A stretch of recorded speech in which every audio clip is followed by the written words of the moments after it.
মল্লিবাসী জাগরণ একটি অসাধারণ কবিতা সংকলন, যে কবিতাগুলো লিখেছেন বিপন মন্ডল, যেগুলো মানুষের আত্মমর্যাদা প্রতিষ্ঠার কবিতা, আত্মপরিচয় প্রতিষ্ঠার কবিতা, নিজের শিকড় চেনার কবিতা। সেরকম একটি কবিতা আত্মপরিচয়ের সন্ধান। আমি খুঁজতে বেরিয়েছি আমার হারিয়ে যাওয়া পরিচয়। রাজপথে নয়, প্রাসাদের দেয়ালে নয়, ইতিহাসের ধূসর প্রান্তরে, মানুষের স্মৃতির গভীরে।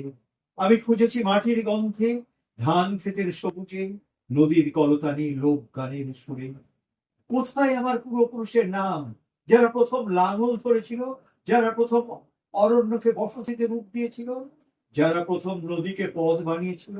তাদের কথা কোথায় লেখা আছে? ইতিহাসের বই খুলে দেখি, রাজা আছে, সম্রাট আছে, বিজয়ের কাহিনী আছে, কিন্তু আমার মানুষের গল্প নেই। তবু আমি জানি, ইতিহাস কেবল রাজপ্রাসাদে জন্মায় না, ইতিহাস জন্মায় মানুষের ঘামে, মাটির বুকে, সংগ্রামের আগুনে। তাই আমি ফিরে যাই আমার শিকড়ের কাছে। আমি খুঁজে ফিরি আমার মায়ের ভাষা, আমার মানুষের গান, আমার সমাজের স্মৃতি। কারণ আত্মপরিচয় কেবল একটি নাম নয়, এটি অস্তিত্বের ঘোষণা। যে মানুষ নিজের ইতিহাস জানে, সে আর ভয় পায় না। যে মানুষ নিজের শিকড় চিনে নেয়, সে আর মাথা নত করে না। তাই আমার এই সন্ধান কোনো ব্যক্তিগত যাত্রা নয়, এটি একটি জাতি, একটি সমাজের, একটি দীর্ঘ নীরব ইতিহাসের পুনর্জাগরণের পথ।